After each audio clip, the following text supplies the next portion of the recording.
सत्ताधारी शिवसेनेमध्ये प्रवेश करताच रवींद्र वायकर यांना डबल लॉटरी लागल्याचं बोललं जात आहे। असं म्हणण्याचं कारण म्हणजे अगदी काठावर खासदार बनलेल्या रवींद्र वायकर यांची आता जोगेश्वरीतल्या कथित भूखंड घोटाळ्यातून सुद्धा निर्दोष मुक्तता झाल्याचं पाहायला मिळत आहे। त्यामुळे वायकर यांच्या या क्लीन चिटवरून पुन्हा एकदा तपास यंत्रणांच्या गैरवापराचा आरोप आणि त्याबद्दलचं भोवतीचं राजकारण हे सुद्धा सुरू झालंय। वायकरांविरोधात गैरसमजुतीतून तक्रार, मुंबई पोलिसांकडून वायकरांना क्लीन चिट, ईओडब्ल्यू कडून कोर्टात सी समरी रिपोर्ट सादर। वायकरांच्या क्लीन चिटवरून राजकारण तापलं। वॉशिंग मशीन भाजपाची आहे, कमाल हा पावडर आहे, त्यांच्याकडे गेलं की वॉशिंग मशीन मध्ये धुतलं जाते। आता फक्त दाऊद इब्राहिमलाच क्लीन चिट द्यायचं बाकी आहे। ज्या महानगरपालिकेच्या लोकांनी नोटीस दिली त्यांच्यावर कारवाई केली पाहिजे। शिवसेना खासदार रवींद्र वायकरांच्या क्लीन चिट वरून रंगलेलं हे राजकारण। वायकरांवर आरोप असलेल्या जोगेश्वरीतील 500 कोटी रुपयांच्या कथित हॉटेल भूखंड घोटाळ्याची चौकशी बंद करण्यात आली आहे। या गुन्ह्याची चौकशी करणाऱ्या आर्थिक गुन्हे शाखेच्या पथकानं या प्रकरणात क्लोजर रिपोर्ट न्यायालयात सादर केलाय। सूत्रांनी दिलेल्या माहितीनुसार या गुन्ह्यात तथ्य नसल्याचं आणि वायकरांचा सहभाग नसल्याचं तपासातून समोर आल्याचं अहवालात नमूद करण्यात आलंय। नेमकं हे प्रकरण काय होतं ते आधी जाणून घेऊया। जोगेश्वरीतल्या 13,674 चौरस फुटाच्या भूखंडाचा घोटाळा झाल्याचा आरोप होता। 2004 मध्ये रवींद्र वायकर, महानगरपालिका आणि महल पिक्चर्स मध्ये भूखंडासाठी करार झाला होता। हा भूखंड मैदानासाठी आणि रुग्णालयासाठी आरक्षित होता। या भूखंडाची किंमत अंदाजे 500 कोटी रुपये।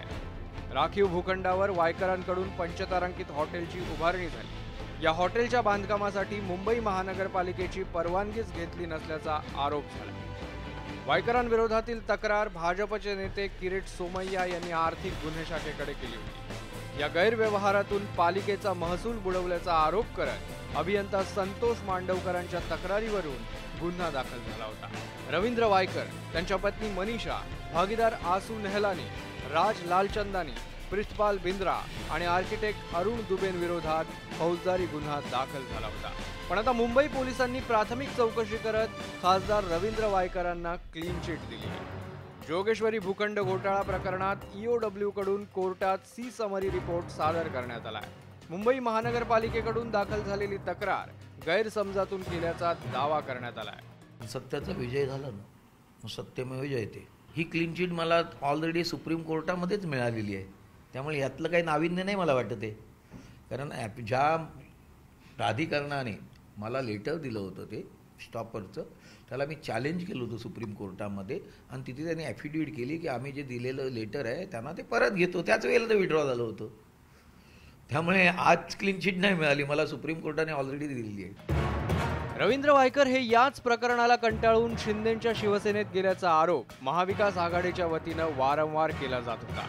आता तर गैरसमजुतीतून गुन्हा दाखल झाल्याचं म्हणत वायकरांना थेट क्लीन चिट मिळाली।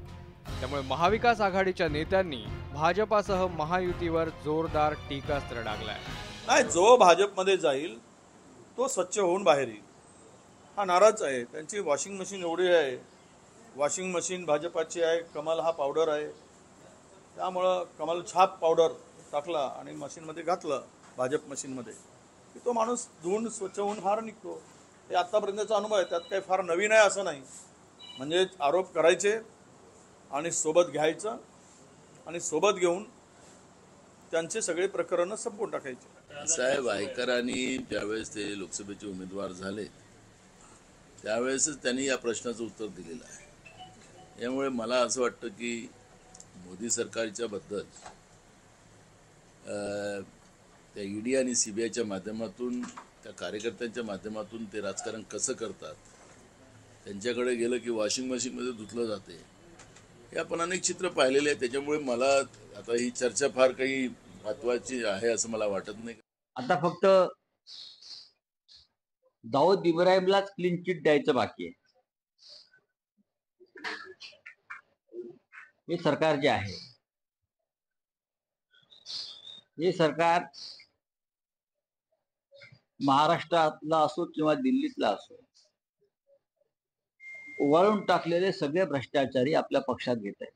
तर ज्या महानगरपालिकेच्या लोकांनी नोटीस दिली त्यांच्यावर कारवाई केली पाहिजे. सगळ्यात आधी अशा गैरसमजातून नोटीस देतात त्या अधिकाऱ्यावर सगळ्यात आधी कारवाई केली पाहिजे. कारण अशा अनेक गोष्टीत घडलेल्या आहेत. मग अजितदादांच्या बाबतीत घडतंय, ते आपले गोंदियाचे पटेल राष्ट्रवादीचे प्रफुल्ल पटेल त्यांच्या बाबतीत घडतंय, आता रवींद्र वायकरांच्या बाबतीत घडतंय. मला असं वाटतं ही कारवाई ही नोटीस पाठवणाऱ्या अधिकाऱ्यांनी चुकीची नोटीस पाठवली म्हणून सगळ्यात आधी त्यांच्यावर कारवाई केली पाहिजे. महाविकास आघाडीच्या या आरोपांनंतर महायुतीनंही प्रत्युत्तर दिल्याचं पाहायला मिळालं. नाही, आता काय नसेल तर काय क्लीन चिटच मिळणार ना. पण गैरसमजुतीतून हा आरोप करण्यात आल्याचा महापालिकेच्या वतीने सांगण्यात आलं. दाऊद इब्राहिमलाच फक्त आता क्लीन चिट द्यायची बाकी राहिली आहे, सरकार सगळ्यांनाच क्लीन चिट. ठीक आहे, त्याबद्दल उच्च न्यायालयात वगैरे न्यायालय आपल्याकडे आहेत, त्या पद्धतीने त्यांनी न्याय मागावा. एकंदरीतच ठाकरेंच्या सेनेच्या अमोल कीर्तीकरांविरोधात अवघ्या 48 मतांनी विजय आणि आता सर्वात मोठी डोकेदुखी बनलेल्या भूखंड घोटाळ्यातून क्लीन चिट. सत्ताधारी शिवसेनेत आल्यामुळे अवघ्या काही महिन्यातच वायकरांना दुहेरी दिलासा मिळालाय. पण ज्यांच्यामुळे हे प्रकरण तापलं होतं ते भाजपचे माजी खासदार किरीट सोमय्या मात्र या प्रकरणी काही बोलतात का? त्यांनी केलेले आरोप चुकीचे होते तर ते माफी मागतात का? आणि ज्या अभियंत्यानं गैरसमजुतीतून वायकरांविरोधात गुन्हा नोंदवला त्यांच्यावर कारवाई होते का? या प्रश्नांच्या उत्तराची सर्वांनाच प्रतीक्षा आहे. Bureau report, news 18 Lokmat.